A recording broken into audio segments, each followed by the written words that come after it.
Sport TV recebendo Chico Sá e Sérgio Rangel.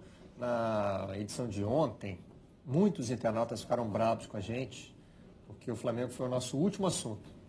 Dedicamos um tempo legal a falar do jogo e tal, mas, segundo um dos que reclamaram aqui, o cara na quinta-feira acorda querendo sangue.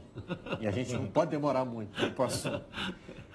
E a gente já debateu algumas vezes aqui no Redação. Vocês também trabalharam em jornal impresso, como eu. No jornal impresso não existe dúvida. A distribuição, ela é física. Então, a notícia mais importante vai para o alto da página. Tem uma hierarquia que a gente cumpre ali. Aliás, isso dá debate aqui no Redação também. Muitas vezes, o André Rizek, quando apresentava o programa, já trouxe aqui esse tema, né? Que o Flamengo vai mais para o alto da página nos jornais cariocas do que outros clubes, né? Muito mais. É mais fácil uma vitória do Flamengo ocupar o principal espaço da capa de um jornal. Muito mais. Outros clubes, né? Parece que precisam ralar um pouco mais. A vitória tem que ser mais expressiva para conseguir estar lá. E hoje tem outro tema que aparece, que eu vejo na internet também, que quando o Flamengo perde, a manchete some. O Globo de quinta-feira, acho que tinha uma notinha pequenininha sobre a derrota para o Flamengo para o Emelec. O que é bom, cada um tem a sua visão editorial, né? Mas no jogo da quinta também tem a questão do horário, né? Para o jornal impresso, às vezes não dá para jogar na primeira página e tal. Mas na vitória acaba indo. Na vitória cabe, né? Eu acho que pode ser uma decisão editorial mesmo, de dizer assim, poxa, eu me lembro que eu trabalhei, quando eu fazia esse tipo de decisão editorial, eu trabalhava no Lance. No Globo não. No Globo eu fui repórter, não participava dessas escolhas. No Lance, eu muitas vezes já escolhi o tema da capa, o título, a foto, e é uma delícia trabalhar com primeira página. Sim. Tem muita pressão envolvida, mas, poxa, né, é um momento de criatividade, é legal, você decide o que vai. E a gente tinha muitos debates sobre o dia seguinte da derrota, porque o Lance era um jornal que tinha uma venda importante em banca, né, muitos jornais... Tinha que pegar o leitor ali na página. Muitos jornais trabalham com uma base de assinatura. A gente no Lance era o seguinte, tinha que combinar com o cara da banca para o jornal estar bem exposto, a gente tinha que saber, e o Lance não precisava dobrar, né? Muitos jornais têm aquela preocupação de botar uma foto acima da dobra, porque o jornal é exposto dobrado. Então, às vezes o assunto está na primeira página, mas se ele não está em cima da dobra, acima da primeira metade, né? Aí você quebra ele ali na banca. O cara não vai ver na banca, então não vai ter a motivação de compra. O Lance era um jornal, um jornal menor, tabloide, então a gente explorava muito a foto, a manchete, né? O título tem que estar no alto. E a gente tinha essa discussão. No dia seguinte, o cara de cabeça inchada quer comprar o jornal. Aqui no Redação, né, e aí é outro raciocínio, a gente observa que às vezes a derrota motiva mais o cara a ver.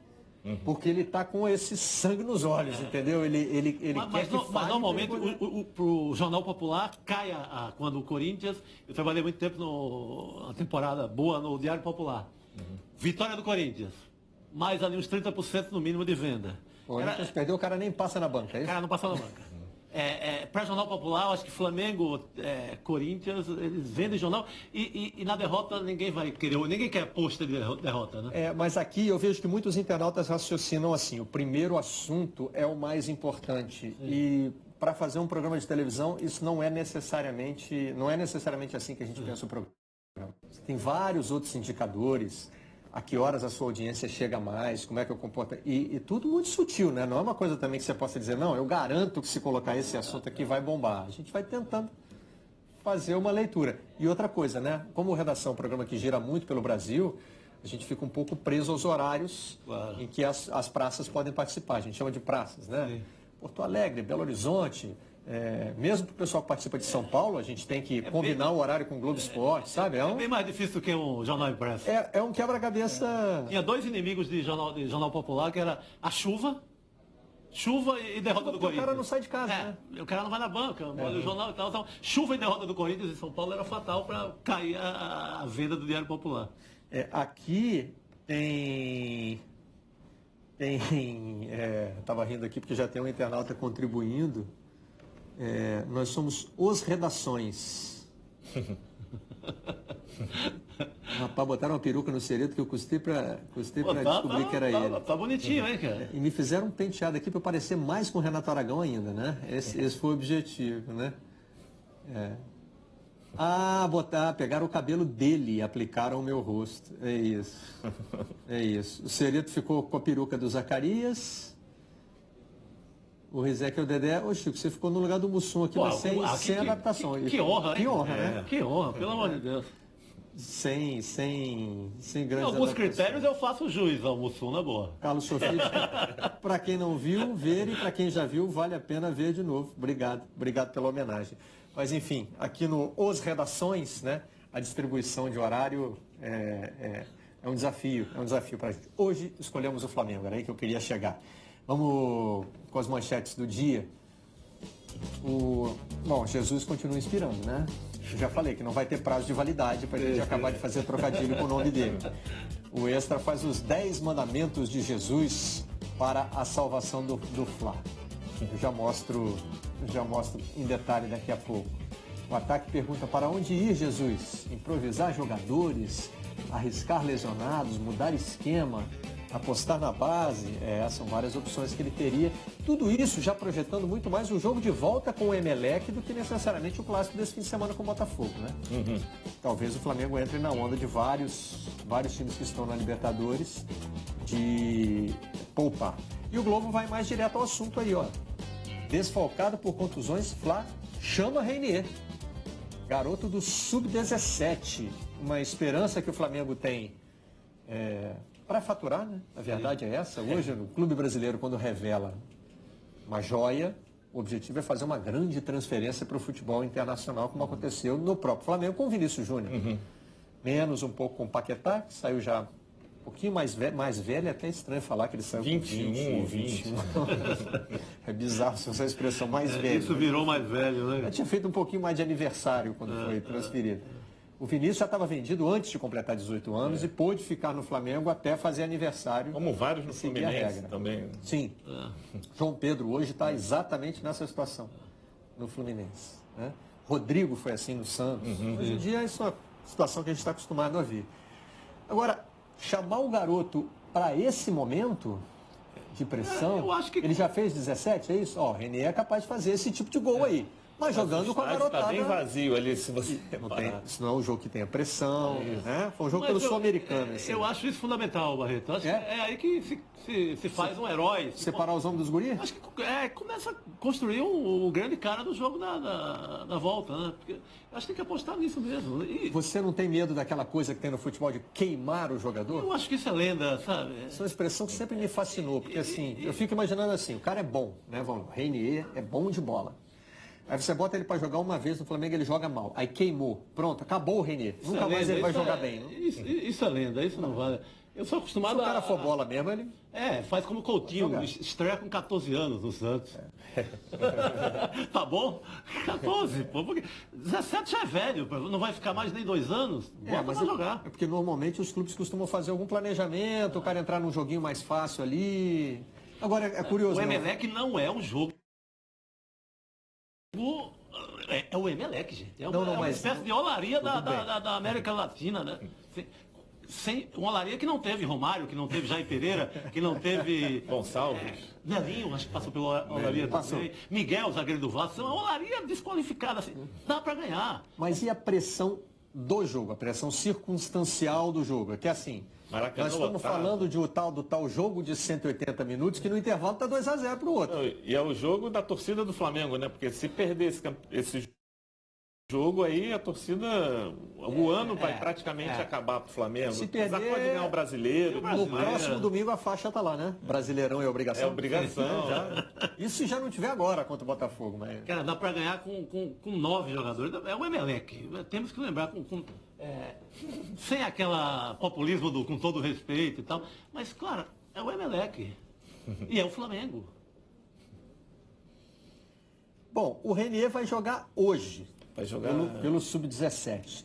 Estão rolando aquelas rodadas duplas de Brasil e Paraguai, Sub-15 e Sub-17. A gente tem lembrado aqui na redação. No canal, né?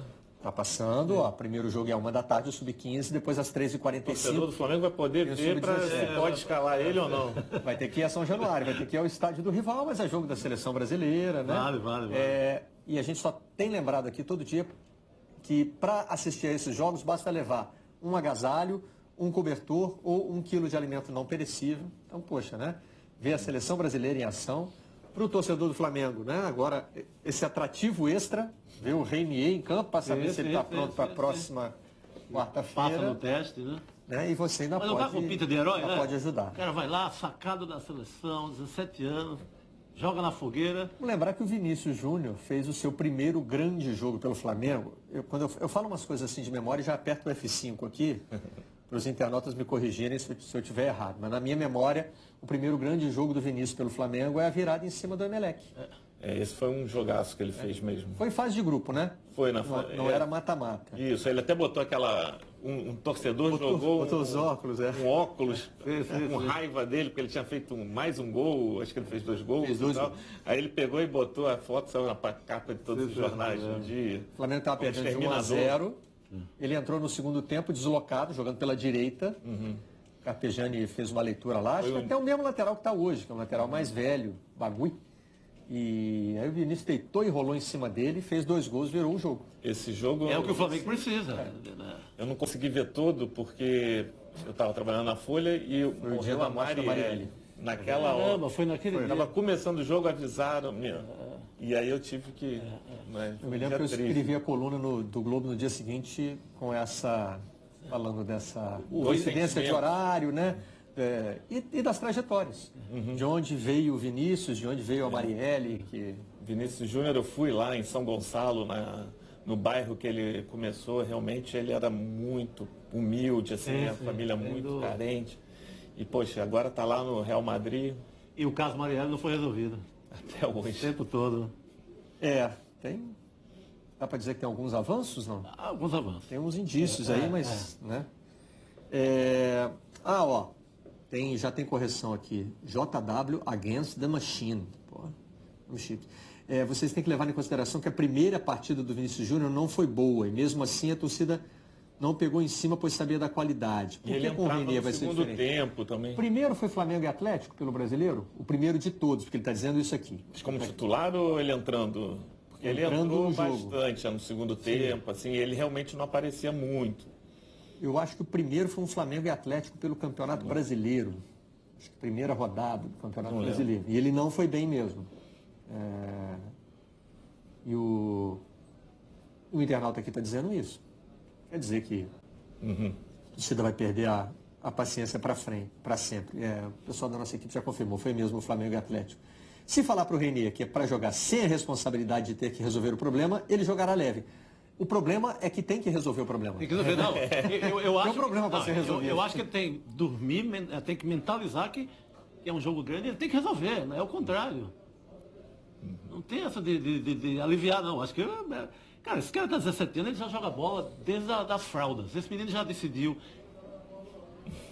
Ele já enfrentou milhares de adversários mais difíceis do que o Emelec. Agora, será que o Emelec vai vir assim, batendo desse jeito que ele bateu? Bateu muito, eu estranhei muito o lance do Diego não ter provocado uma expulsão, né? O Diego já foi operado, a previsão está entre 4 e 5 meses. Em outras palavras, o Diego já perdeu essa temporada. Isso. Acabou o ano de 2019 para ele, o Flamengo tem que pensar em alternativas. Esse também não vai poder. O Arrascaeta, a questão é o grau da lesão para saber quando é que ele volta. Né? Essas lesões são qualificadas em grau 1, 2 ou 3. O 1 é o mais leve, o 3 é a ruptura total. O Everton é um problema meio crônico, né? Ele já está com problema na pé há alguns. É por isso que vai ser difícil Jesus resolver. Pois é, por isso é que o ataque... Aliás, teve um internauta que já começou. Diogo Monteiro. Jorge Jesus visitou o Diego no hospital e disse: levanta-te e anda.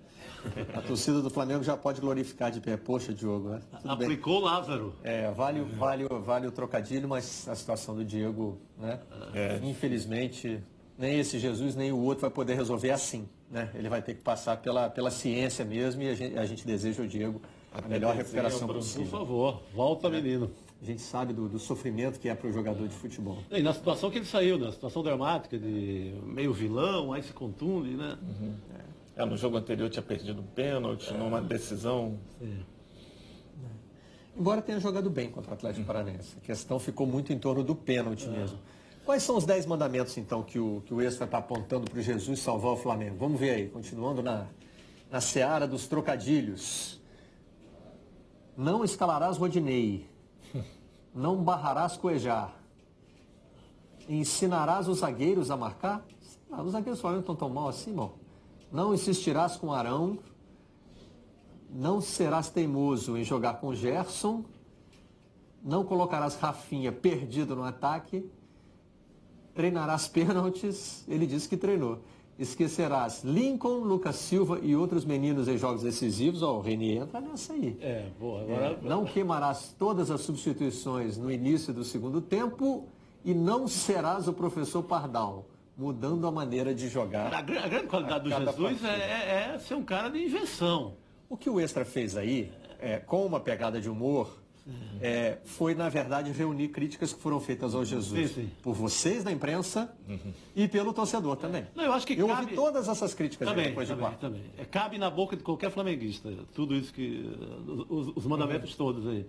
Mas eu acho que agora é hora de invenção, agora é hora de colocar Rafinha em qualquer canto, é hora de invenção, é hora de chamar os meninos da base. Mas eu acho que ele inventou bastante no último jogo, né? Nesse jogo de botar o Rafinha e o outro lateral, desculpa, o Rodinei? O Rodinei lá como no meio campo. Eu até acho que o Rafinha vai ser um bom de meio campo para frente já. Talvez... Ele botou de ponta, né? Talvez o teste tenha sido na hora... É que não é bem ponta, né? No esquema dele tem... O futebol ficou uma coisa esquisita, tem meias abertas. Né? Porque não é o meio na vertical, é o meio... Aliás, não é o meio... sei lá. É que a gente é velho e a gente chama de meio porque fica entre a defesa e o ataque, não porque fica ali no círculo central. A gente continua escalando como fosse time de botão, como a gente escalava. Goleiro, os dois zagueiros, lateral esquerdo. E o futebol não é mais assim, né? De botão, todas as posições têm nome. Sim, claro. Goleiro, lateral direito, zagueiro central, quarto zagueiro, lateral esquerdo. Cabeça de área, meia direita e meia esquerda, ponta direita, centroavante, ponta esquerda. Sim. Simples assim. Todos têm nome. E esse negócio... Mas isso era um 4-3-3 dos anos 70, gente. Eu comecei a ver futebol assim. A gente tem isso na cabeça. Jeito, claro. Por isso que quando vem um Sampaoli... O futebol mudou muitas vezes depois disso. Até já voltou a 4-3-3, mas com outro tipo de função. Quando vem o Sampaoli e o Jesus, a gente estranha em alguns momentos, mas, cara, não existe mais. Você já estranhou o Sampaoli e já acostumou? Como é que está o seu processo? Esse efeito Pardal, hoje eu adoro as invenções. O que ele fez, por exemplo, estava 0x0 com 0x0 modorrento com o Botafogo aí no Newton. Isso foi quando? Domingo passado. Sim. Passado. Santos com 10. Jogo que valeu alcançar o Palmeiras na tabela. Qualquer um metia... Todo mundo na defesa. 0x0, leva lá para a Vila no 0x0, incrível. Estamos ali no G4, tranquilo. Não, aí entra o professor Pardal. Agora que é a hora de ganhar. E ele tinha a favor dele, ele treina já ele faz alguns treinos com 10 jogadores. Simulando uma desvantagem numérica em campo. Aplicou isso, ganhou o jogo, com um pardalismo incrível, cheio de invenção igual o Jesus. Mas esse pardalismo, se for passar por causa do Flamengo, acho que a torcida não está tão quanto você a favor assim, do pardalismo. Assim. Talvez tenha sido aplicado fora de casa. Pardalismo é um termo novo que eu estou gostando, eu vou me apropriar dele. Eu sou a favor do pardalismo, eu gosto. Mas assim, somos de redação, né? Jornalistas antigos, todos assistiam treino na beira do campo, vendo os jogadores, aquela conversa. Muitos nem viam treino, né? Assim, nem noticiavam o que aconteceu no treino. Hoje a gente reclama tanto que não pode ver treino e, na verdade, no nosso tempo a gente podia e muitas vezes não via. Ficava na resenha.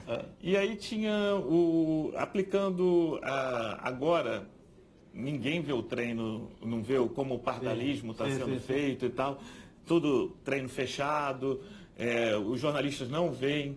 Eu acho que se os jornalistas fossem naquele treino, e os clubes se fecham muito, eu sou crítico ver a imprensa quase como um inimigo que não pode noticiar as histórias. Eu acho que se a imprensa, com certeza ele testou isso esse pardalismo no treino, né? Alguns treinos. Que ele não apareceu do tipo, no jogo mais importante do Flamengo, eu vou botar. Eu acho que sim, eu acho que ele deve ter treinado, não é possível. Vamos a outra expressão. Supomos que sim. Suponho que sim. Como a gente não vê, a gente parte do princípio de que ele deve ter. Eu acho que os jornalistas iam noticiar o fato. Olha, coloca Rafinha de ponta, tira o lateral, mexe, bota o lateral no meio. Eu acho que ia dar uma temperatura para até a torcida falar, calma, a torcida e os próprios dirigentes falaram, ô Jesus, é um jogo super importante, eu acho que você ainda não conhece todo mundo assim, desse jeito. Perfeito. Ele não rola aí no meio campo, desse jeito. Eu acho que seria... O Flamengo acho que não sofreria tanto. Pois é, mas aí tem um sofreu problema. na quarta. O Rafinha, nem quem está no Flamengo conhece. Então, mas Conhece, que eu digo, na proximidade de trabalhar com Mas ele. eu acho que quando a saísse uma informação que notícia dessa, a torcida ia pressionar a gente a comentar isso aqui. Olha o que o Jesus fez. Ele vai lançar lá contra o Libertadores. E aí você teria um termômetro da opinião contrapesos pública. e tal da imprensa, que acho que seria benéfico para o Flamengo. Porque hoje isso tem acontecido, na verdade, depois do jogo. Numa bolha, Fica todo mundo como essas bolhas das redes sociais, dos Twitter e tal. Porque o logo Flamengo depois se do fecha. jogo, por exemplo, já tinha surgido a informação de que o Rafinha jogou como nessa posição de meia, mas um meia aberto, com o Guardiola. Depois do Guardiola, em todo o período do Jupp Heynckes e do Niko Kovacs, ele não jogou nessa posição. Quando ele jogou, com o Kovacs ele nem estava jogando, né? Era de lateral. Então, quer dizer, não é uma coisa que o Rafinha estava fazendo até ontem. Né? E aí é o que você está dizendo. Se isso tivesse sido testado num treino e mostrado para a imprensa, talvez esse debate já tivesse começado. Não Alguém já ia lá pesquisar. Vamos botar isso no Brasileiro, depois a gente bota na Libertadores. E assim, não é só o Flamengo, deixa eu deixar claro aqui, não é só o Flamengo que se fecha tanto, são todos os clubes, a seleção brasileira. Aliás, tem uma exceção hoje, que é o Vasco. O clube que durante tanto tempo foi fechado, né? Aquelas brigas que o Eurico Miranda tinha com a imprensa. Hoje o Vanderlei disse, eu descobri que tinha um X9 aqui dentro e para acabar com o X9 eu abro o treino. Pronto. Agora ele não vai poder contar nada para ninguém porque todo mundo vai ver. O Luxemburgo, ele era dessa época, assim, todo mundo ficava aberto, ia nos treinos da seleção, a gente acompanhava todos os treinos dele. Ele, claro, é muito personalidade forte, vinha sempre falar, comentar da matéria do dia seguinte com a gente. Ô Sérgio, o que você escreveu? Eu disse, não é isso, não. Aí sempre rolava uma resenha. Mas acho que isso faz bem. É mais interessante. Não isola e não tem o contraditório, né? Acho que o Flamengo ganharia se tivesse todo mundo lá e tivesse essa discussão antes do que agora, depois que 2-0. Chico Bruno está dizendo aqui que João Félix levou o Benfica a ganhar o Campeonato Português com 17 anos. Né? João Félix, que é considerado um fenômeno, está agora no Atlético de Madrid.